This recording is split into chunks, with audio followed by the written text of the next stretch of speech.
Salat yang tertinggal di masa lalu apakah harus diqadha? Sedangkan di bulan Ramadan 1 kali salat wajib, 27 kali salat wajib itu sendiri. Minta tolong penjelasan. Maksudnya Anda mau qada di Ramadan. Jadi setiap qada lumayan 27 kali kemarin. Lumayan tidak, jangan begitu cara memahaminya. Pertama begini. Ini ada dua pendapat. Kalau yang dimaksud qada ini adalah qada dalam masa yang singkat. Semacam Anda tertidur. Subuh jam berapa tadi? 4.35 ya, lihat sini nggak apa-apa. Subuh 4.35, Anda bangun 5.34. Masih ada waktu. Yang jadi masalah, Anda bangun jam 15:34. Dia sudah lewat subuh, lewat zuhur. Betul. Ini ada kejadian. Di Tripoli pernah kejadian, orang 2 hari 2 malam gak bangun-bangun. Ini kisah nyata, bukan rekayasa. Kisah nyata. Kisah nyata. 2 hari 2 malam, tidak bangun-bangun. Didorong, digulang-guling, tidak. Gak mungkin dilempar dari atas, meninggal kan? Dia masih hidup. Susah. Apa yang terjadi? Ternyata setelah 2 hari dia bangun. Baik, dalam seperti itu berlaku hadis Nabi SAW. Apa di antara hadisnya? Rufi'al qalam, diangkat pena, belum dihisab pada saat itu. Antara satin dari 3 hal. Salah satunya anin naimi hatta yastayqidha. Dari orang tidur sampai bangun. Di orang tidur itu, saat bangunnya itulah waktu sholatnya. Bukan nggak pakai waktu sholatnya. Jadi begitu bangun, sholatnya di situ.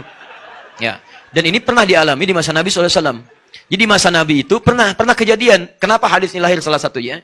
Di masa Nabi pernah kemudian perjalanan yang luar biasa. Lelahnya, capek luar biasa. Malam-malam. Menjelang kepada akhir malam. Setelah kemudian sholat malam sebagainya. Nabi katakan pada Bilal, Bilal kamu jaga ya. Kita istirahat. Kata Bilal, tenang ya Rasulullah. Saya pun ikut tidur. Nanti saya bangunkan insya Allah.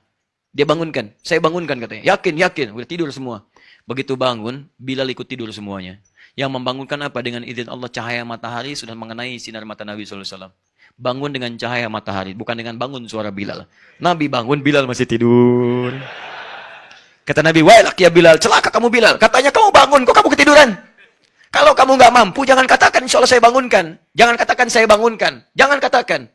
Maka dari situ kemudian kata Nabi berwudu semuanya. Setelah wudu, adzan kamu Bilal. Setelah itu, tunaikan sholat sunnah. Setelah itu, ayo sholat. Jadi semuanya sholat pada saat bangunnya. Pertanyaannya, Ustaz, kok bisa Nabi kesiangan? Awas, hati-hati. Jangan ikut-ikutan orientalis. Betul. Karena ada yang pernah ikut orientalis. Ya, hadis itu baru dikumpulkan 200 tahun setelah wafatnya Nabi SAW. Itu ikut-ikutan. Dan ngaku ustad lagi. Ya? Itu bahaya. Kalau itu orang gila, bolehlah bawa aja silakan. Kita ridho. Gak ada masalah kalau itu. Ya, tapi yang asli jangan. Tolong jangan dipotong video saya. Nanti repot lagi. Nah, kembalikan sini. Kenapa Nabi kemudian seakan bangun kesiangan? Ternyata bukan. Allah bisa saja memberikan isyarat kepada Nabi, bangun ya Rasulullah. Langsung dibangunkan. Sekarang waktunya subuh. Tapi kenapa diperkenankan oleh Allah bangun dalam keadaan bukan subuh? Untuk memberikan dampak hukum pada umatnya yang mungkin mengalami peristiwa serupa. Kalau Nabi, itu mudah dibangunkan. Kalau nggak pernah kejadian seperti itu, bagaimana cara menerangkan hukumnya? Makanya yang akan mengalami itu kebanyakan umatnya, bukan Nabinya.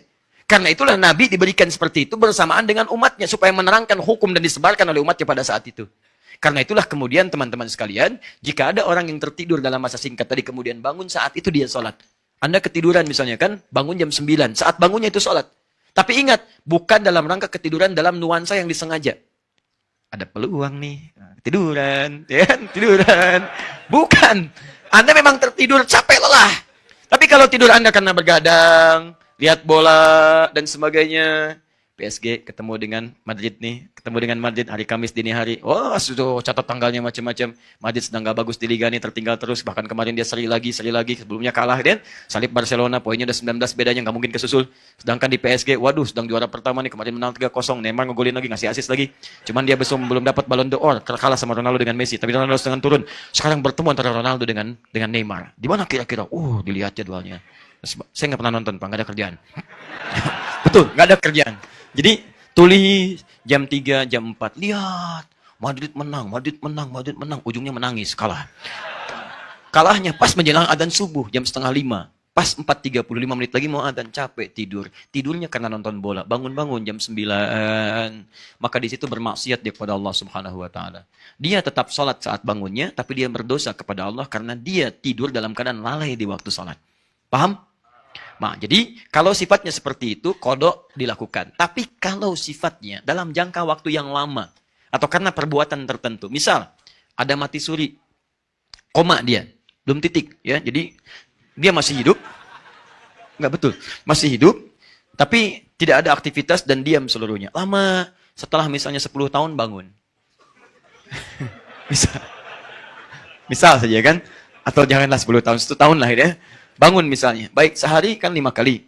Kan? 365 hari kali 5 kali. Ya, berapa tuh? Berapa rakaat dia harus tunaikan? Kali 17. Cukup banyak dia lakukan. Maka yang seperti ini terjadi dua pendapat.